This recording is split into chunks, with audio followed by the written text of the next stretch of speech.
అందరికీ నమస్కారం. ఈరోజు ఈ ప్రెస్ కాన్ఫరెన్స్ పెట్టే ముఖ్య ఉద్దేశం ఏమంటే, మన గొల్లపల్లి బీకేపల్లి గొల్లపల్లికి చెందిన గాత్రికారెడ్డి అనే పాప 6 years ఆమె వయస్సు. ఆమె వచ్చిందను బోన్స్ మ్యారో క్యాన్సర్తో బాధపడుతుంది.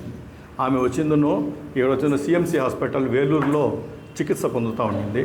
దాని తర్వాత ఆర్థికంగా చాలా వరకు ఖర్చు ఎక్కువ, ఎందుకంటే క్యాన్సర్ కాబట్టి బోన్ మ్యారో ట్రాన్స్ప్లాంటేషన్ చేయాలా, దానికోసం ఆర్థికంగా ఎక్కువగా డబ్బు అవుతుంది అనే ఉద్దేశంతో వీళ్ళందరూ వచ్చిందని ఒక ఫైల్ రెడీ చేసేసుకొని మన ప్రియతమ ఎంపీ గారు మిథున్ రెడ్డి గారికి అప్రోచ్ కావడం జరిగింది. ఆయనకి తోడు వచ్చిందని మన వలసపల్లి సర్పంచ్ నాగరాజ్ రెడ్డి గారు ఆమెను పిలుచుకొని పోయేసిందను మన మిథున్ రెడ్డి గారితో మాట్లాడించి ఇది చేసింటే మిథున్ రెడ్డి గారికి ఎంత శ్రద్ధ, ఇక్కడ ఉండే మదనపల్లి కాన్స్టిట్యున్సీ ప్రజలు కానీ ఇక్కడ ఉండే ఆరోగ్యానికి ఎంత ఆయన ఇది చేస్తాడంటే, ఆయన వచ్చిందను ఈ ఫైల్స్ అన్ని పర్టికులర్గా ఆయనే తీసుకుని వెళ్ళిపోయి ప్రైమ్ మినిస్టర్ ఆఫీస్కు పిఎంఓ ఆఫీస్కు తీసుకొని పోయేసిందను. అక్కడ నుండి హెల్త్ డిపార్ట్మెంట్కి తీసుకొని పోయి అక్కడ వచ్చిందను దగ్గర వచ్చిందను బోన్ మ్యారో ట్రాన్స్ప్లాంటేషన్కు 3 lakhs వచ్చి శాంక్షన్ చేయడం జరిగింది. ఈరోజు వచ్చిందను మనం ఆ 3 lakhs కూడా ఆ శాంక్షన్ లెటర్ వచ్చింది. వాళ్ళకి వచ్చిన డైరెక్ట్ హాస్పిటల్కు PMNRF prime minister national relief fund అది వచ్చిందను. డైరెక్ట్ ఫండ్స్ కూడా డైరెక్ట్ వచ్చిందను మనము ఇక్కడికి సిఎంసి హాస్పిటల్ కూడా పోయింది. ఈ కాపీ శాంక్షన్ లెటర్ కాపీ కూడా వాళ్ళ అవ్వ ఉంది, అవ్వగారు కూడా హ్యాండ్ ఓవర్ చేయడం జరుగుతుంది.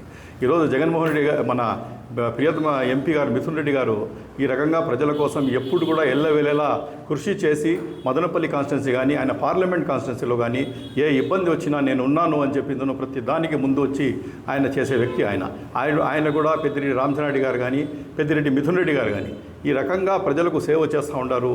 ఈ రకంగా వాళ్ళు ప్రజల మనసులో ఉండారు కాబట్టి ప్రజలందరూ వాళ్ళకి అంత లైక్ చేస్తున్నారు.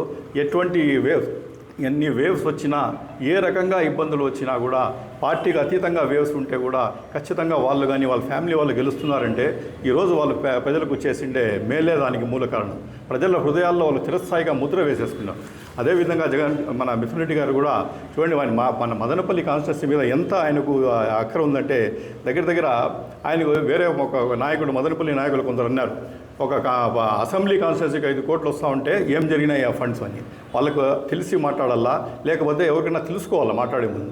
యాక్చువల్గా పార్లమెంటరీ కాన్స్టిట్యున్సీకి 5 కోట్ల రూపాయలు ఎంపీ ల్యాడ్స్ కింద శాంక్షన్ వస్తుంది. దాంట్లో వచ్చిన దగ్గర 5 మున్సిపాలిటీస్ ఉన్నాయి. మదనపల్లి, దాని తర్వాత వచ్చి పుంగనూరు, రాయచోటి, రాజంపేట, కొత్తకోట 5 మున్సిపాలిటీస్ ఉన్నాయి. అదేవిధంగా 30 మండలాలు ఉన్నాయి. ఈ 5 కోట్ల డబ్బును కూడా అవసరాలను బట్టి ప్రతి చోట ఆయన ఇచ్చే బాధ్యత ఆయన మీద ఉంది. ఆయన కూడా దానికోసమే ప్రజా దర్బార్ కూడా మొన్న మదనపల్లిలో కూడా ఏర్పాటు చేయడం జరిగింది. దగ్గర ప్రజా దర్బార్లో ఇండివిజువల్ బెనిఫిట్స్ నీడ్స్ కానీ కమ్యూనిటీ బెనిఫిట్స్ నీడ్స్ కూడా 70 లక్షల రూపాయలకు అంచనాతో అన్ని అర్జీలు ఆయన దగ్గర రావడం జరిగింది. ఈరోజు ఒక ప్రజా దర్బార్ ఆయన పెట్టింటే ఇంతమంది వచ్చేసిందను, అక్కడ వచ్చిందనో అర్జీలు ఇవ్వడం, మాకు సమస్యలు ఇవి ఉన్నాయి, మాకు డ్రైన్స్ లేవు, మాకు కాలువలు లేవు, మాకు వచ్చిందనో మనకు సిమెంట్ రోడ్లు లేవు, మాకు నీళ్ల ప్రాబ్లం ఉంది, మాకు ఇండివిజువల్ ప్రాబ్లమ్స్ ఉన్నాయని చెప్పి అంతమంది వచ్చిందను. దగ్గర రీసెంట్లీ మండల ఆఫీస్ నిండిపోయింది. ఆ రకంగా అర్జీలు ఇవ్వడం జరిగింది. దాన్ని అన్నింటినీ కూడా సార్ట్అవుట్ చేయడం జరిగింది. సార్ట్అవుట్ చేస్తే ఇండివిజువల్ బెనిఫిట్స్ నీడ్ కింద 40 lakhsకు అర్జీలు వచ్చినాయి. అదేవిధంగా వచ్చిందను కమ్యూనిటీ బెనిఫిట్ నీడ్స్ కింద దగ్గర 30 లక్షలకు అర్జీలు రావడం జరిగింది. ఆ 30 లక్షలకు కూడా ఆయన వచ్చిందను అన్ని ప్రపోజల్స్ రెడీ చేసి పంపించడం జరిగింది. మొన్న హెడ్ క్వార్టర్స్ వచ్చిందను మారిపోయింది. మన రాయచోటి నుండి మదనపల్లికి ట్రాన్స్ఫర్ అయిన దానివల్ల ఫైల్స్ అన్నీ కొంచెం పెండింగ్ పడినాయి. దగ్గరలో కూడా అవి కూడా శాంక్షన్ తీసుకొని వాటన్నిటిని కూడా గ్రౌండ్ చేయడం జరిగింది. దానికోసం మేము మన ఎంపీ మిథున్ రెడ్డి గారికి మదనపల్లి కాన్స్టిట్యున్సీ తరఫున మేము ధన్యవాదాలు తెలుపుకుంటున్నాం.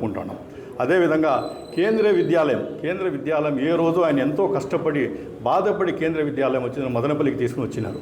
నవంబర్ 2025లో వచ్చిందను కలెక్టర్ గారికి సెంట్రల్ డిపార్ట్మెంట్ నుండి ఒక లెటర్ వచ్చింది, తొందరగా ల్యాండ్ అలాట్ చేయండి, అలాట్ చేసేసిందను, మీరు వీళ్ళకి హ్యాండ్ ఓవర్ చేయండి అని చెప్పి వచ్చింటే ఈ రోజు కూడా కలెక్టర్ ఆఫీస్లో ఆ ఫైల్ పెండింగ్ అనే ఉంది. ఎందుకు ఇంత డిలే చేస్తున్నారు? ఎందుకు ఈ కాని పని అయిపోయి ల్యాండ్ అలాట్ అయిపోయి పర్మనెంట్ కన్స్ట్రక్షన్ అయిపోతే మిథున్ రెడ్డి గారికి పేరు వచ్చేస్తుంది. మిథున్ రెడ్డి గారి కోరిక ఏమి, మదనపల్లి వచ్చిందను ఒక హెల్త్ హబ్గాను ఎడ్యుకేషన్ హబ్గా చేయాలనే ఉద్దేశంతో ఆయన ముందుకు సాగే వ్యక్తి ఆయన. ఇప్పుడు ఆయనకి ఎక్కడ మంచి పేరు వచ్చేస్తుందో అని చెప్పిస్తున్నాను. ఆ ఫైల్ ఆయన కలెక్టర్ ఆఫీస్లో ఈరోజు కూడా నిలిచింది, అట్లే పెండింగ్లో ఉంది. అక్కడ కలెక్టర్ ఆఫీస్ నుండి అది వచ్చి CCLAకు పోవాలా, CCLAలో పోయి అక్కడ క్లియరెన్స్ అయిన తర్వాత దాని తర్వాత గెజిట్ కావాలి. అది గెజిట్ కూడా ఉంది. ఇంత ప్రాసెస్ పెండింగ్ ఉంటే నెక్స్ట్ అకాడమిక్ ఇయర్ మళ్ళీ దగ్గరలో స్టార్ట్ అవుతా ఉంది. ఇంతవరకు దాని గురించి అమితం ఏమీ లేదు. మొత్తం ఫైల్స్ అన్నీ పెండింగ్ పడ్డాయి. ఇది కానీ ఎక్కడ జరిగిపోతే ఆయనకి పేరు వస్తుందని చెప్పి ఈ రకంగా చేస్తున్నారు. మీకు మిథున్ రెడ్డి గారి మీద కసి ఉంటే ఏదైనా ఉంటే ఆయన మీద తీసుకోండి తప్ప ప్రజలు ఏం చేస్తున్నారు, మదనపల్లి డెవలప్మెంట్ ఎందుకు మీరు ఇట్లా ఆపుతా ఉన్నారో నిజంగానే మాకు అర్థం కాకుండా ఉంది. ఇదే విధంగా గవర్నమెంట్ మెడికల్ కాలేజ్ ఎంత కష్టపడి ఆయన గవర్నమెంట్ 17 మెడికల్ కాలేజ్ ఆంధ్ర రాష్ట్రానికి వచ్చింటే మదనపల్లికి government medical college Mithun Reddy గారు జగన్మోహన్ రెడ్డి గారితో మాట్లాడి తీసుకుని వచ్చినారు.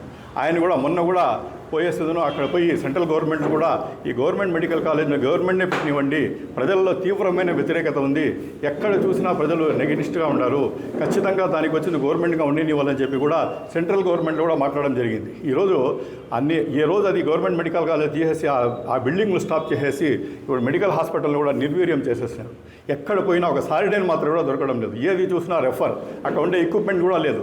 ప్రజలు తీవ్ర ఇబ్బందులు పడుతున్నారు. ఈ ప్రభుత్వానికి చీమ కుట్టినట్టు కూడా లేదు. ఈరోజు టెండర్స్కి మీరు పిలిచారు, ఒక్కరు కూడా ఆ టెండర్స్కి రాలేదు. ఏమి మీ నెక్స్ట్ యాక్షన్ ఏమి మీరు చేయబోతున్నారు? ఆ గవర్నమెంట్ హాస్పిటల్స్ గవర్నమెంట్ కాలేజెస్ పరిస్థితి ఏమి మీరు చేస్తున్నారు? అవి రాలా. కాబట్టి మేమందరూ కోరుకునేది ఒకటే, ఖచ్చితంగా ప్రజల్లో ఇంత కోటి మంది దగ్గర సంతకాలు పెట్టినారు, అది గవర్నమెంట్గానే ఉండనివ్వండి అని. దానికోసం చంద్రబాబు నాయుడు గారు దాన్ని ఆలోచించి ఖచ్చితంగా దీన్ని గవర్నమెంట్గానే కొనసాగిస్తారని చెప్పి చేస్తున్నాం. మన మిథున్ రెడ్డి గారు కూడా ఈ విషయంగా సెంట్రల్ గవర్నమెంట్ కూడా పోయి అక్కడ రిప్రజెంటేషన్ కూడా ఇచ్చి ఖచ్చితంగా దాన్ని గవర్నమెంట్ కంటిన్యూ చేయడం చేసినారు. దాన్ని కూడా మా మిథున్ రెడ్డి గారికి మా ధన్యవాదాలు తెలుపుకుంటున్నాం.